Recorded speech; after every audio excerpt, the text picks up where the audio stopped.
I didn't get the skirt statement. Do you know what I said? No. Yeah.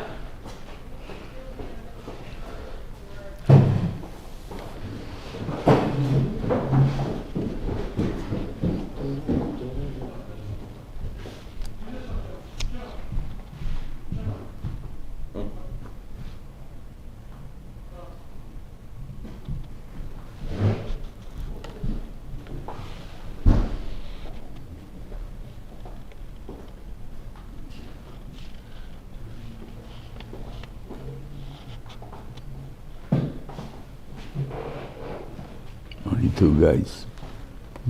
Yeah, Yonasson's on the way to work. Yonasson's here. Yeah, Yonasson's asleep. He's driving, I think.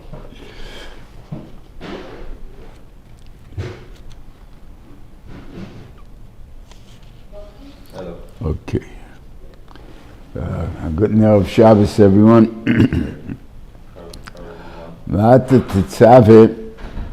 This is the only Sedra that you don't have the name Moshe Rabbeinu mentioned in. I mean, from the time Moshe Rabbeinu gets into the job, he's from Shmois on. And what this false is because the Klola even al Tanai is Mikuyim. And he said by the Egel, so therefore, like this is Mikuyim, the Mecheni no Mesifrecha. So he doesn't have that thing there. Okay. Now, it's interesting that over here, if you take a look, there's two psukim here, and that's about the Hadlokas HaNeris. Rashi, and that's about the din of Shem Zayzoch. Rashi, not here so much as in Parshas Emor, says that this is where it was supposed to be written. Now, with this, that in Emor is the din of the Parsha of Shem Zayzoch. I'll give you the Lashon that he uses.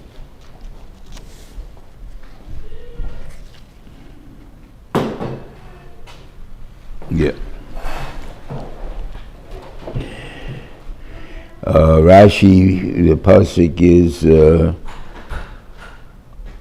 like Tzavis B'nai Yisrael. So he says, Zu Parshas Mitzvahs HaNeres, U Parshas V'ata Tetzaveh Le'nemar Al Seder Malachas HaMishkan. And that's why it's over here. Now it's also a little bit fair, like the Malachas HaMishkan really, you're talking about the Malachas HaMishkan doesn't go to tell you, could have told you Shem Zayzoch over there, Shem in the B'Maramis, if that was he wanted to tell you, that what should be donated for in order to light, you need Shem Zayzoch, not Shem Zayis. So and that was, I think, one of the inclusives, right? Shem HaMishkan, because Shem HaMor, and so that's automatically Shem Zayzoch, because he could have put over there Shem Zayzoch, if that was the reason. So we'll see if there's another reason for it. Okay. But it's interesting that the pasuk afterwards, the third pasuk, which is a new parsha according to what is it? And now bring over Aaron to make him what? So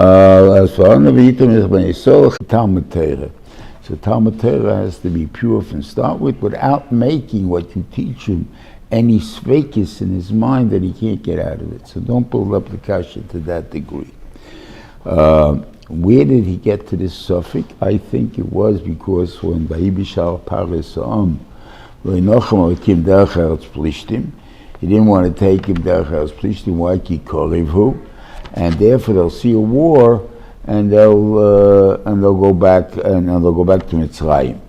Now, first of all, seeing a war, they see a war within before Shavuos anyway. You see, so it's within 7 weeks of the Yitzhak that they see a war. And obviously they didn't return and they didn't go back to Mitzrayim. They were not afraid and stuff like this. So, and besides, they're waiting for a war. I mean, they went up Chamushim over Melch Mitzrayim. They went up armed. Let's see what they could do. When they saw Parei, they got scared. The Plishtim is not as big a nation as Mitzrayim was. So therefore, they wouldn't be as afraid. Whatever it is, the could do nisim to make it not afraid. Whatever it is, the idea is I want to tie there that they would see a war and there would be no war. In other words, if Parei would, if the Melech Plishtim will come up with an army and said, you're not passing our territory, then we'd have to go around Eretz Plishtim. Then they would say, how come we have to go around Eretz Plishtim? Probably God can't do it. Otherwise, he would have taken us right to Eretz Plishtim. Then they would go back to Mitzrayim. Because then how are we going to start up with the Lamed Aleph Malachim? We don't know what's going to be, so therefore they would have gone back to Mitzrayim. Why wouldn't there have been a war? Because Avraham Avinu swore to exactly how in history he goes through how many years that son or that grandson lived. I have no idea, but they have him around till David HaMelech's time. So it's a big question, but he lived around, he was still around. So if he's still around at that time, there would be no war because they made a shvuah that they're not going to fight each other. So therefore, he would have to go around. Now you'll say, well, you see, but later on by Edom, when they go around Edom, it seems to be accepted by Klal Yisrael. Edom came out with an Am Godel, and Afal Pikein, the Jews went around, and they didn't desert. And so that's after 40 years in the Midbar. 40 years in the Midbar, they learned that the Benishim could do anything. So the only thing is so it's probably true. Here they're just starting out on the trip. If the bench says, I can't do it, I'm not allowed to do it, they're going to tell him he can't do it. And therefore, here was a danger. So therefore, he said, so if that's the case, it's a danger. You can't put a suffix into a person's mind to take it out. So what's going to be with the Torah? The Torah is going to be, you always have to give them big kashis and you have to take out these kashis. Who's going to be able to do that? So he says, Ahren will be able to do that. That's Aaron's keach, that he's able to take out the kashis. But one of the eitzes are... Hashem took them out of the strongest nation of the world. Hashem took them out of the strongest nation of the world. Mitzrayim was the strongest nation of the world. Hashem just took them out. So if Hashem took them out... No, but the strongest nation, Afalpi, that's the point of the Meraglim, they talk about that you're right. If I fought everyone individually, probably would, but the Lamed Aleph Malachim, if they would come on me all at one shot, that's what I have to undertake, that we can't do it.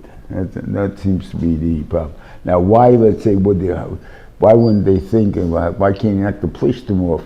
We knocked off Mitzrayim, and like Kashi, maybe they have more schusim, I don't know, whatever, but when a guy sees Kashis, he makes up any Baba Mice he wants, the way he can't do it. Okay, so that takes care of them. And so as far as Teire, Ahren is the Tomech V'Rechish Chesidecha. Then a second point now is Ata Hakriv. Now give Ahren to be the Kohen Gadol. Now because that was really reserved for you, and now it's going to go to Ahren. Okay. And what are you supposed to do there? You're supposed to make him and his children, and you're supposed to make for them begodim l'anochicha l'chavod seforim. So here there's at least 8 begodim, but later on you have when he finishes talking about all the begodim for the Kohen Gadol, he says what he's supposed to do now for the Kohen Haggadah. Where is it there? Skip one page. So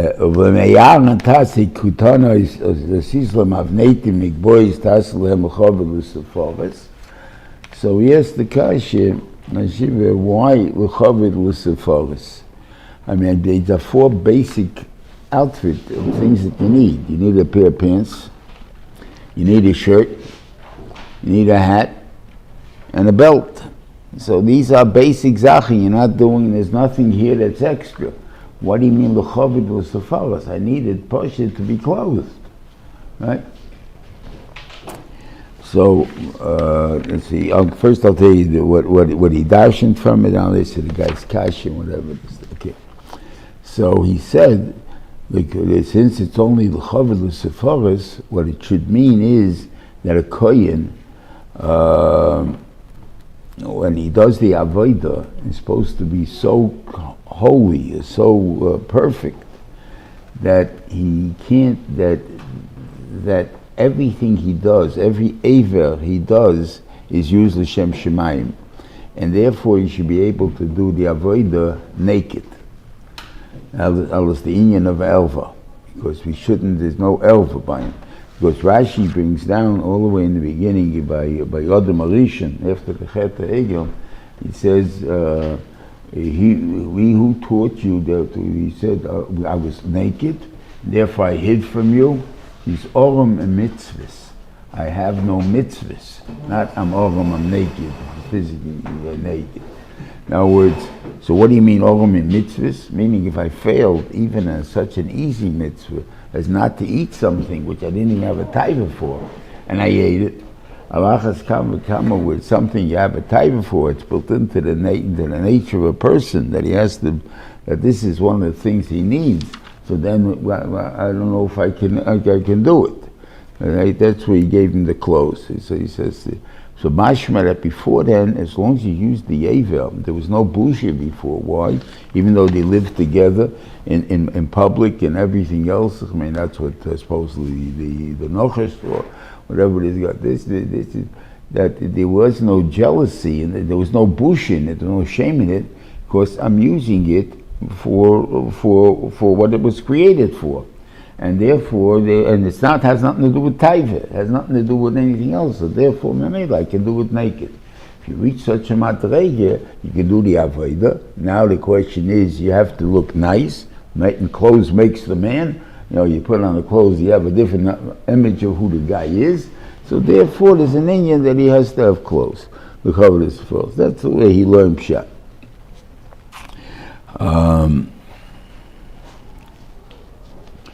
So I was asked over there later, he talks about making these 3 begodim. What did he tell you here? It says for Kein Hedget. Yeah, Olivia. V'leveyaran tasi kutones, shirts, avneitim belts, migbois hats, and then the cover the favorits. What about pants? Right, which is what covers the elva. And then it says, it's not.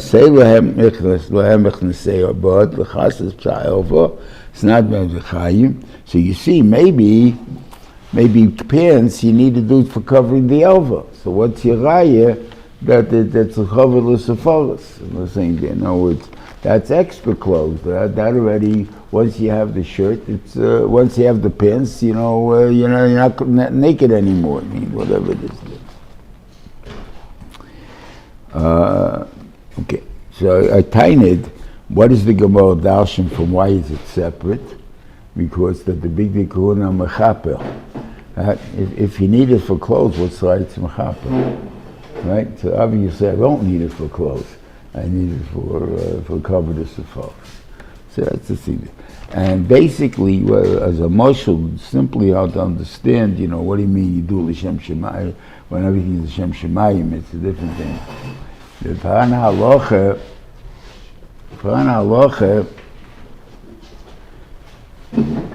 that a Talmud Chacham really shouldn't eat in public. Like, why shouldn't he eat in public? He's eating, he's hungry. Why shouldn't he eat in public? So because Amaratzin could laugh at him. It could be a slob. He doesn't eat properly. He doesn't eat with the right kalim. He doesn't know what to do. He doesn't have the right etiquette, whatever it is there. And Mamela, don't eat in public. Okay, right? What happens if I do it? And I do it the right way? Then what's the bezoin? We're not embarrassed to eat in public. Why are we embarrassed about it? Are you eating because you're hungry? Right? There's typhons involved in here. Yeah, but that's part of nature, and I'm supposed to get hungry, and I'm supposed to do this. I'm not embarrassed on the thing over there. So therefore, that's the same idea. Even this is also a force of nature, and it's something that it's done for the Tchim Olam, and therefore he wouldn't be embarrassed because of it, even though it might be more personal, whatever it is, but that's about all it is. Okay, so that's the...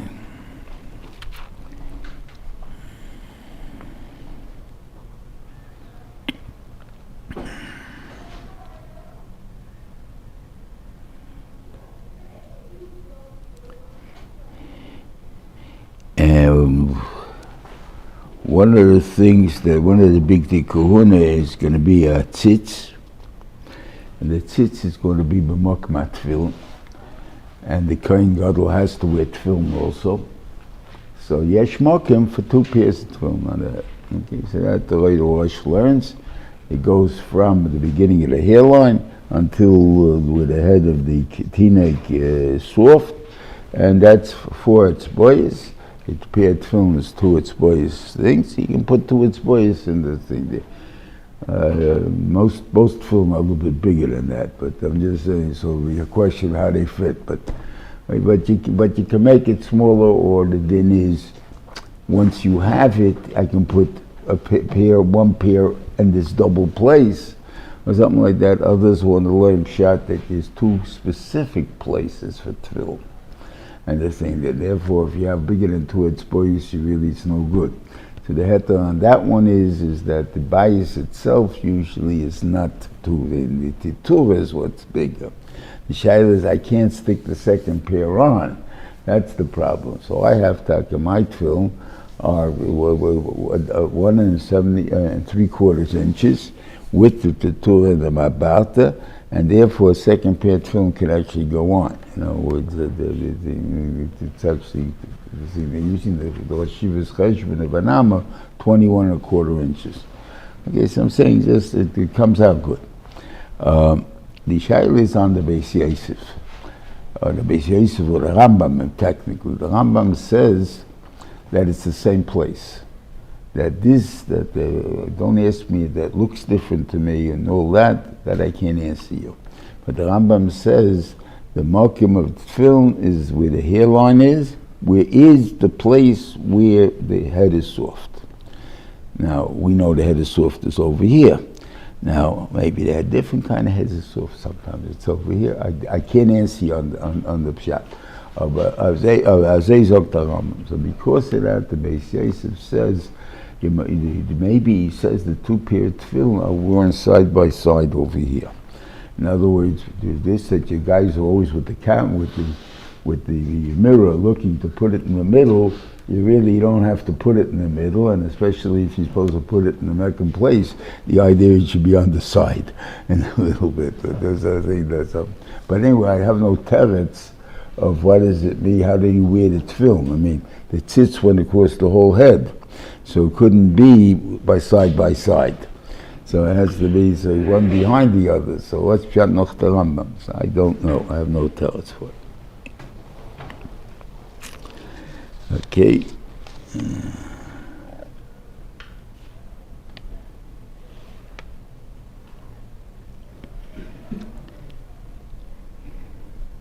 It's also a question of the Heim Yichru Hazor V'Satchelis Gomas Tlashen V'Sashesh.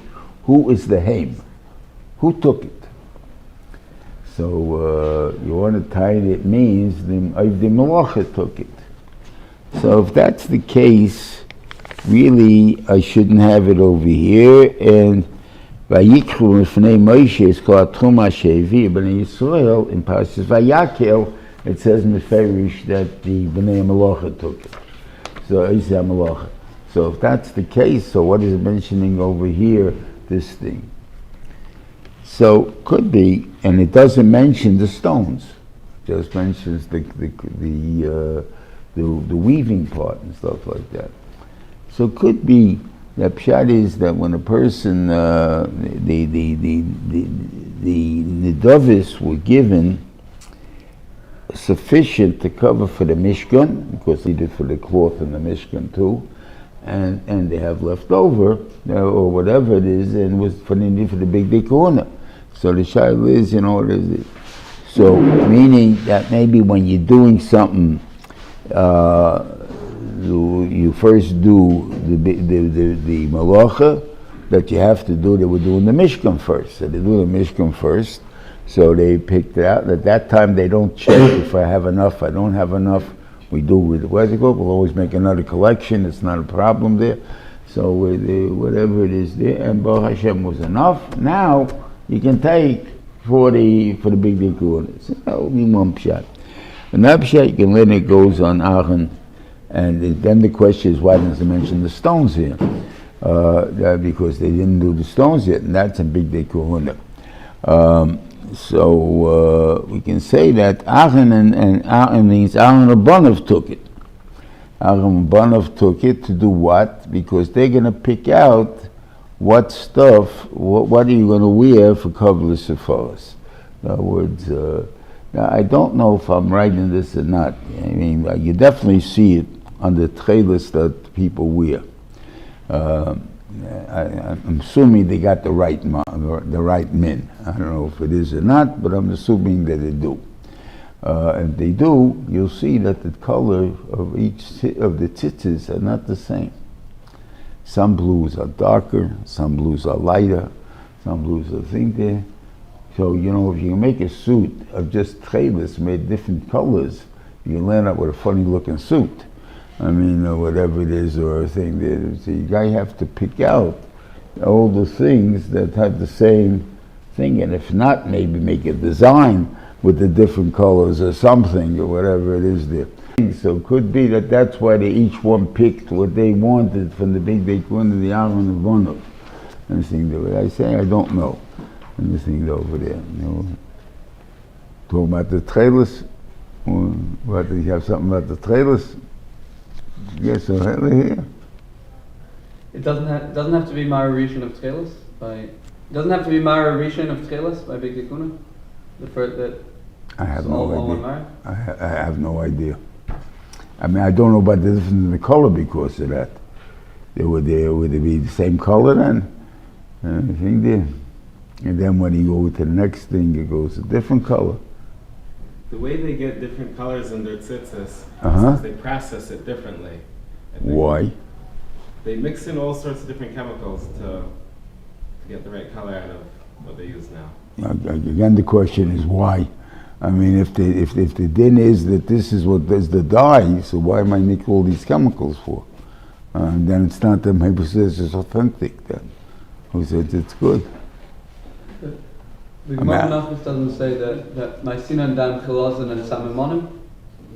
Taisus asks why it's the Samamonim, but he says maybe it's called Chilazin. I guess that's in the whole process. You have to have, you can't get a dye unless you have Samamonim. But if you're tiny that the thing is the dam, like it comes out from the sack, from a different sack, but only if you kill the chalazin, right? And the thing over there, and they just give a smear with it. The chayim should always be the same color. I mean, if that's the thing, you see this chalaz looks different, this chalazin. I mean, you go crazy then if you have to get something to look good. I learned in Belz a Cheder, and Belz wasn't Makabel Chelis because they said, when they brought Chelis to the Rebbe, he said his father once took him out and said, this is the Shamayim, this is the color of Chelis, and the Rezina Chelis didn't match up to it, so they weren't Makabel Chelis. Okay. So it's one color, it's not the I guess it depends how dark the sky is. Maybe it was different colors. Yeah.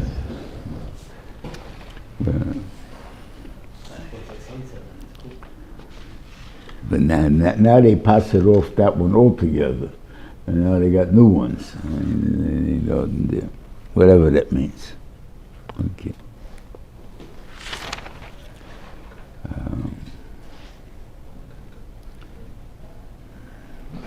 You're talking about the value of the stones. In Gemara and Kedushin, it's talking about when the stone was lost. And they had to go to Doma Menasina to get the stone, get a new stone. and they talking about a profit there of tremendous amount of money, of a profit, that he lost. Like why it is so expensive? These are called semi-precious stones. They're not even machshav them as precious stones. The only ones, I think they only count 3 stones, 4 stones as precious. You have the diamond, the ruby, the amethyst, the ruby, the green one, emerald, and what do you call it? Sapphire. And ruby, green. That's all. Okay. That's all those 3, I think. The green, the red, and the white. And those are the only 3 they call precious. Everything after that is called semi-precious. What does semi-precious mean? I don't know. But if you're talking about that, each stone was a third of a zealous. In other words, whatever it is, let's say this big. So I don't know how many inches that is, like 4 inches, 5 inches, something like that. So each stone is going to be about 1.5 inches, 1 inch and 2/3, something like that. And the big there, so that's about 20, 30, 50 carats or whatever it is, because different stones have different size carats. It goes by weight, not by size. Let's see, so a carat of a diamond is about 1/2 p. That's about the size. But of a emerald, it's a much heavier stone, so therefore it's a smaller stone for that thing. So let's say when you, or even from the green one, even if you're going, you want to get they'll sell you a stone 5 carats, 10 carats, something like that, because it's too small, and then it go into this. It's not a square. What's this? Rectangle? Rectangle. Into this rectangle size, and the thing there, that takes a lot of carats. To find a stone that big is probably hard, and that's why it's very expensive. Now it could be even more expensive than diamonds, because then you can't find stones that size, and in diamonds maybe you could find such a size, but you can't find it in other stones. So then and every time you put something bigger, like a 1 carat stone, it has one price, and 5 carats will have a lot more than 5 times that price.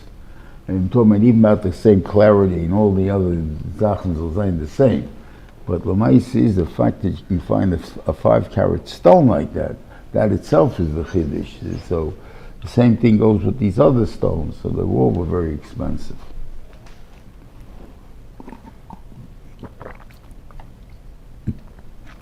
It's time to think about why did he want the 12 sons of Ya'akov. Now, he does say he's here different than always.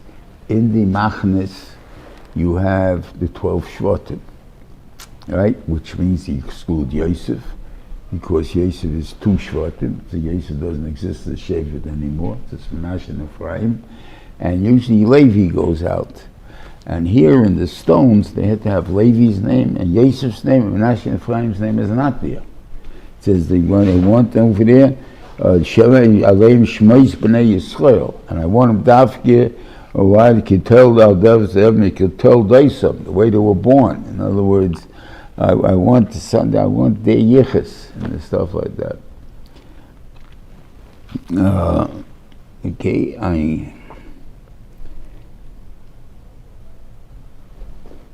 Then I seem to once, in Klal Yisrael, you may have even had bigger people than the Shvatim. I mean, Avram, Yitzchak, Yaakov were biggest, and they're still big. And maybe that's the reason why he wanted Yosef more than Ephraim and Menashe. Ephraim and Menashe also b'nai Yosef. So there's a sin, is because by Yosef we had the Shaila, either because of the shift they caused argument with him, with they felt that somehow he was wrong, or partially the fact that Yaakov Avinu refused to kiss him. He saw that there was epis, gefelt epis, whatever these things mean. and the stuff like that, and he's still considered Yosef HaTzadik. And it's stuff like, in other words, that he too is perfection. In other words, he came back to perfection. Whatever mum there was, whatever the thing that Yaakov didn't want to kiss him, whatever it was there, is in the reality he's still Yosef HaTzadik. He's the same thing. And again, to teach us that we have this ability to always come back, and to the same greatness, not only just to come back, but to come back to the same greatness that we had if we would never have been a chayte, and then that's the godless of them. Okay.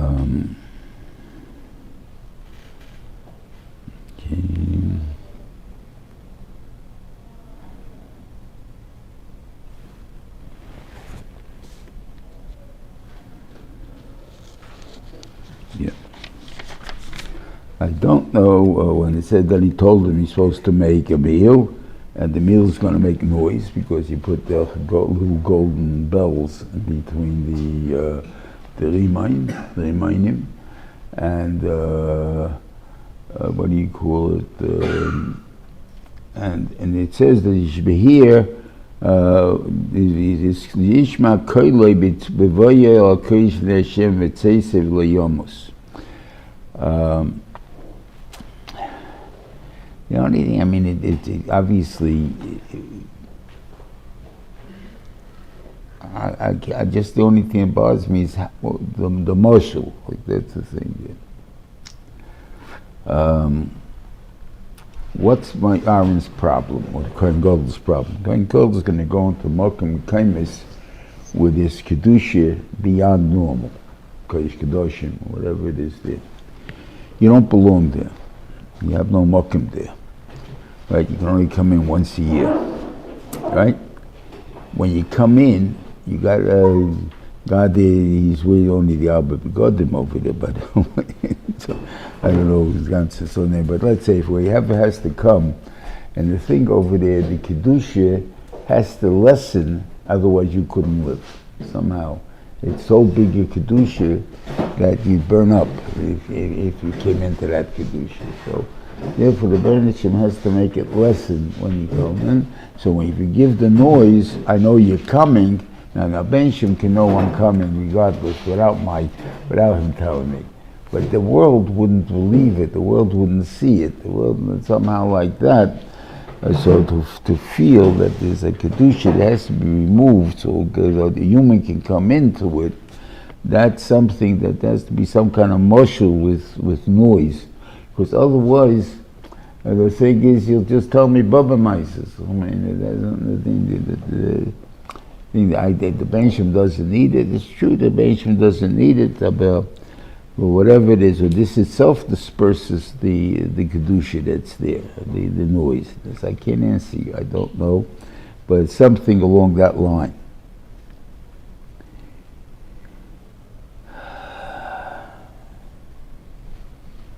Okay.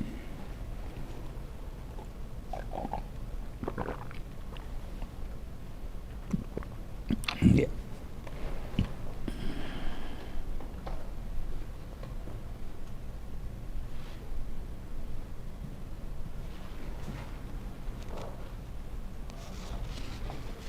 Okay, then he does the kedusha with the oil.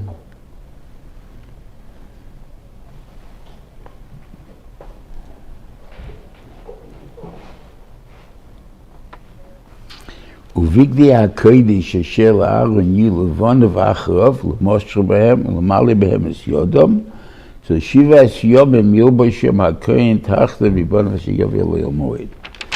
That a Kohen Gadol, guy is going to become a Kohen Gadol again, he has to wear the begodim 7 days in a row. I guess he does avodah with the begodim too, but to be koined the Shem Kohen Gadol takes 7 days. We know that there are we do the avodah the avodah of Yom Kippurim can only be done by the Kohen Gadol, and can only be done by the Kohen Gadol. Yet, if the Kohen Gadol became Tomei on Yom Kippur, the din is that you put in a different kohen, and he can do the avodah. He didn't wait to be gotten for 7 days. How does he become a kohen gadol? So on Taina, there's two different types of kohen gadol. There's a kohen gadol, which is the one that replaced me, and now he became Tomei, and the other guy is going to serve a big kohen gadol, but he's not a kohen gadol. It's more like Kimchas is, you have 7 sons that served as kohen gadol. One was maybe the kohen gadol, the other 6 were not. But the idea is the fact that you even served as a kohen gadol is a melodika madrege.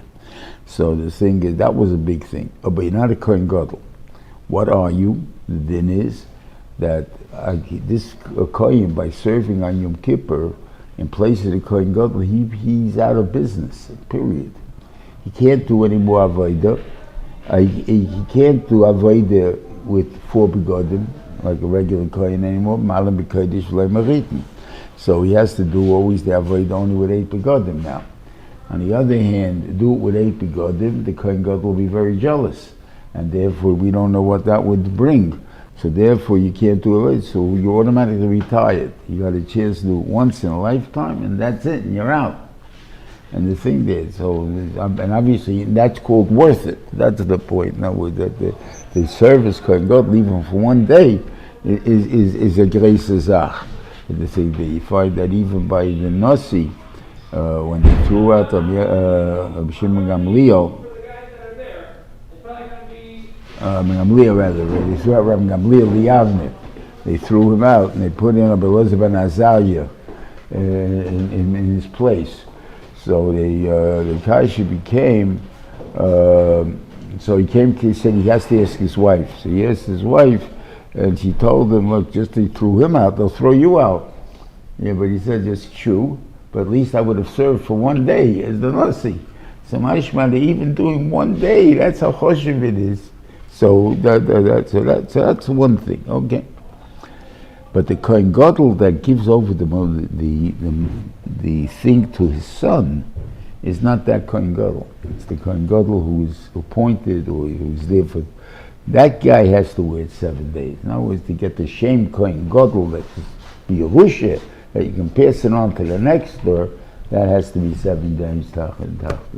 Nothing there. So there is a difference in the kohen gadol. Not that everyone could be.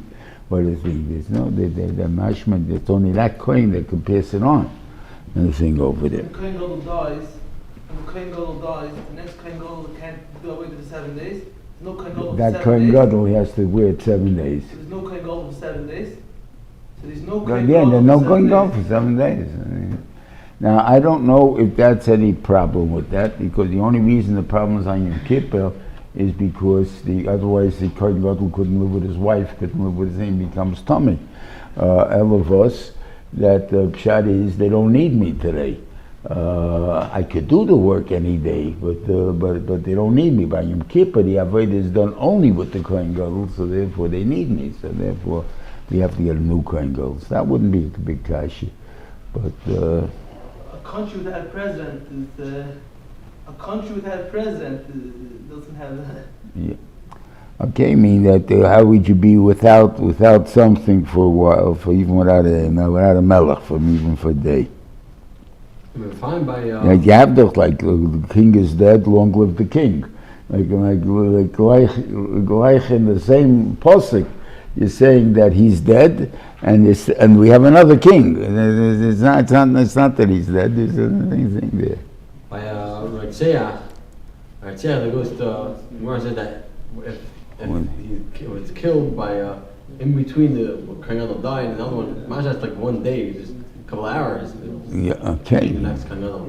Yeah, it didn't take long to get, but they still have. First of all, they had to appoint him. He has to be elected. He's not. He just doesn't. It's not an automatic thing. Normally, you have to give it to him, to the son, if the father was there. Same thing by any schora, you give it to the son first if he's able to take the job. But l'maaseh, it's technically not it's hereditary and not hereditary. In other words, you have to appoint the melech. You have to appoint the thing. Except the melech doesn't have to be the oldest. He has to be like, you know, if you have, we have Shlomo, Kenegid, let's say, Amnon, or Amnon is dead already, Kenegid Adenio, or even more Kilov. I mean, you were able to pick them out. Who picked him? That David Mashma picked him. You don't find the Bezdin, maybe, but I guess maybe Bezdin still have to be glorified. But you have it by Yeshio. You had the first, it goes down 3 dairas, then it goes back by Tzidkio, it goes back up a dir, and the thing over there. So you see that it has to be from Yeshio, but it doesn't have to be necessarily the first generation, second, and it says, and the people took Achazi or something, and made him the king. So in other words, that they seem to have that power to override the older son, or whatever it is. But it's got to be a son. I think there. But in places where it doesn't even have to be a son, like the Kohen Gadol doesn't even have to be a son. So then, of course, you go into. Now the question you'll ask me, how come? I guess the Rensham does it. That's anything that, you know, in England, the Windsors, whatever they do, those guys in office now, they're really Germans. They're really what were their names? Their real names was not the Windsors. The Windsors was the name they took to stay away when there was war with Germany. Before then, they had a German name. Who were they? Oh, I forget. I forgot. What can I tell you? They didn't do so. Anyway, they German names. But you find many dynasties ended in England. The dynasty after what do you call it, Elizabeth. So it went to the King of Scotland, which was a nephew, or was Mary's son, or something like that. And so the dynasty ended. So a lot of dynasties end. So how come Malchus Beis David goes forever and ever and ever? You know, I guess from the direct son, it may end. I don't know if it will or not. But because whatever would happen with Bayesheni, and all moved over from what's his name, Bavel,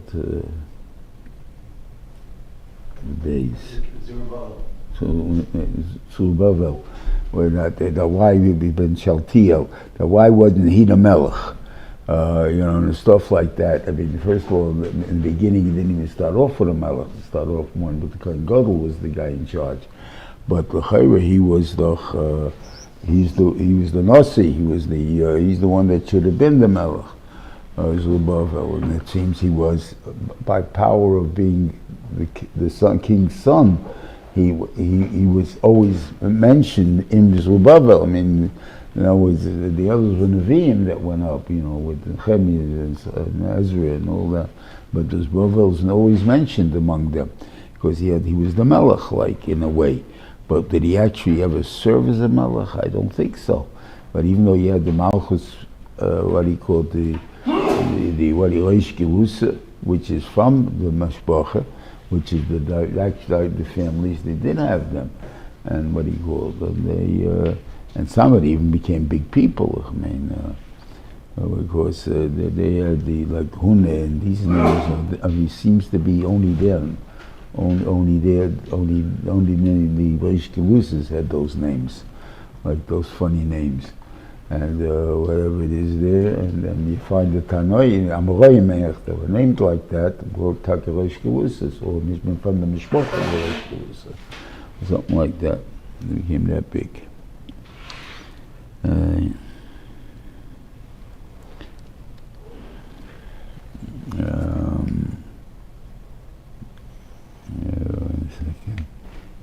Then it has a din here that you have the Mizbeach HaZohav. So the Shiva said that the Mizbeach HaZohav is Mare on the Kerech HaTal of the Rebbe-Talmud relationship. More than anything else.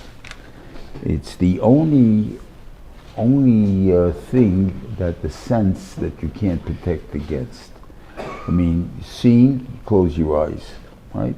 Feeling, you just keep your head to your side. While you're talking, keep quiet. Whatever it is. But smell, you can't do anything. It's nichnas bal kocha. And mirochik, two things it does. It's mirochik. The smell could be the source is over there, and I can still smell it here. And the second thing is that it goes in not willingly. And that you have the Yef Shaloikom Eskaven, or Yef Shavikom Eskaven. There's a ganze sugi in Psochim on the individual, you know, if you're allowed to or not, and what do you do with this, you know. So I used to say, hold your nose. You know, his nose, try it. You'll see that you can't hold it for more than a very short period of time. Maybe longer than holding your breath, but not much longer. And that's the thing, Dalton. So it's a thing that comes in Bal Kocha. So the only thing, you will smell it. So if that's the case, that's the keach of the Rebbe has to have on the Talmud. That even though they're not near each other, and even though the guy doesn't want to hear, but l'maisa it's going to be nichnas, Bal Kocha, merochik. That's how you establish. That's what you want to establish. Now, how do you do that? How do you establish such relationship? So the thing is what's the thing? When do you light the menorah? You light the menorah 2 times. Ve'tireis haneres, ve'tiveis haneres, ve'iktor olavar keter sam ba'boike ve'tiveis haneres, when he cleans out the neres, and the halois haronis haneres, and the lights haneres. Those are the 2 times that you light the keteris. He asked once the kasha, why was there a bench? And it says halois haneres. So one of the things is that there was a bench in front of the menorah. The whole menorah was 6 feet tall at the chumustik size. Now I was using already like Hazanisha's size, you know. It's 6 foot tall. 6 foot tall, you don't need a bench, a step in front of it, the menorah, to be able to light the menorah. I mean, even a short coin, you give him his own candle, no big deal. He lights the king. That's another thing. He said the reason is that the chiyuv of the kohen, since the idea is the hativ is haneros, you have to make me ma'akiv. Whatever is ma'akiv, the lighting, that's what you have to clean out. So therefore you have to be able to look into it to see if there's anything there that could be ma'akiv. Where do you clean? How do you clean? Now even a tall person, even a 6-footer, cannot see into the menorah. He's just thinking that he has to be about 6'7" or 6'10" to be able to look down into the menorah. You can't normally do it in a normal thing. So therefore you needed that step to be able to be there that you can look down into the menorah. But that's the 2 things. So what are the 2 things? That is, one is like being the mashgiach. You know, the tivas haneres, I'm cleaning out anything that could be ma'akiv you're learning. And the second one is I'm giving you Torah, which is about lokas haneres. I'm giving you the Torah, I'm lighting you up. I'm giving you the now that's the job, and now until the guy can start having cheshbonus himself and things. Those are the two madrigas. All right? So that makes a Rebbe that's a Rebbe that can have that hashpoya. In other words, that he always told you what's no good and told you what's good, so he's the one that can do it. So anyway, this happens to be the outside of the shiva. This is usually the haftarah that comes out by the outside. The seder by the outside, though, it's the Tetzaveh. And I said this once by one of his for his husband on the outsides. It's interesting by the maftir. It breaks up this thing. It says v'hiktu olavarn l'ktayros samim baberke b'tives haneres k'akterena, and that's before maftir. U'behalos harnes haneres b'nabayim k'akterena k'teros tam l'fnashim u'dayisechem. That's after the maftir. So why, if it's a whole thing, if you need, that's what makes a rebbe or stuff like that. So both should be together. In other words, the maftir should have started a pasuk before. What's the big kasha? Not always you only have 3 psukim in the maftir. You can have 4 psukim too. And here there's only 3 psukim. It could add 4 psukim for a maftim. No restriction on how big the maftim got to be. And the thing over there, there's a difference. Depends how much Torah it is. If it's in a normal course, I teach you something, I keep you away from something, okay. And so then you need both. What happens? He throws so much Torah at you that pshat is something's got to stick. Whatever it is there, that point has ashpoi by itself. Always the thing there. Like the Roshivit Tetzaveh was not necessarily, what do you call it? He didn't do the hatovas haneros for people. He wasn't the mashkiach on people. He didn't tell them what the thing did. But the COVID and the effect he had on people was this type of effect. It was called the amok or whatever, because he threw so much Torah at you, and not only the Seforim, but everything that hashkafas and things that came out. The pshat is they always wanted to hear, always wanted to think that, and that takes care of all the points. When you hear something, a good tizach or a hashkafa from him, so it taught you what you're supposed to be, but also told you what you're not supposed to be. And the thing is, so it's really teaching you both things. And that's not just taking about Torah, but the nanhagis ha'adam and so forth. And I think so therefore the Torah is telling you that a lot of Torah is also able to do it. That was the thing. Not everyone can be zeichet to give Musa. Musa has a more personal zach. You can give, but in general, how much people listen, they always say, oh boy, he's giving them real good. But never said he's giving me good. Because he's always talking to the other guy. Because I don't deserve anybody to talk to. Anyway, have a good Shabbos, everyone. I'll be around next week, I hope. Right.